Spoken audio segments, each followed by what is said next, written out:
na-recover na ang bangkay ng lalaki na may tama ng bala ng baril sa ulo at saksak sa katawan. Pinaniniwalaang itinapon lang ito. Naka-alerto si Ivy Hernando.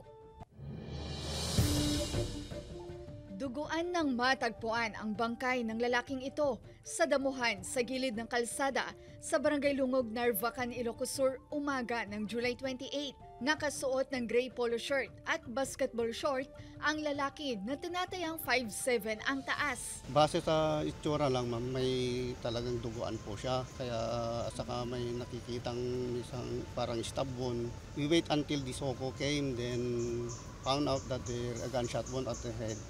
Nag-request na ng autopsy ang pulisya upang matukoy ang iba pang sugat ng biktima na kanyang ikinasawi. May nagkiklaim na raw na kamag-anak base sa nakitang tattoo sa likod ng biktima, pero kinukumpirma pa ng PNP kung positibo silang kaanak nito. Wala pang malinaw na motibo at suspect sa likod ng krimen. Pero hinala ng PNP, itinapon lamang sa lugar ang biktima upang ilihis ang investigasyon. May nakitang sa krasoko yung sa bala pero hindi pumutok po. May 2 live ammos at saka 1 cartridge. Ang pagkaintindi namin po, parang itinapon po to mislead the investigation. Kasalukuyan namang nasa isang morgue sa Narvacan ang mga labi ng biktima.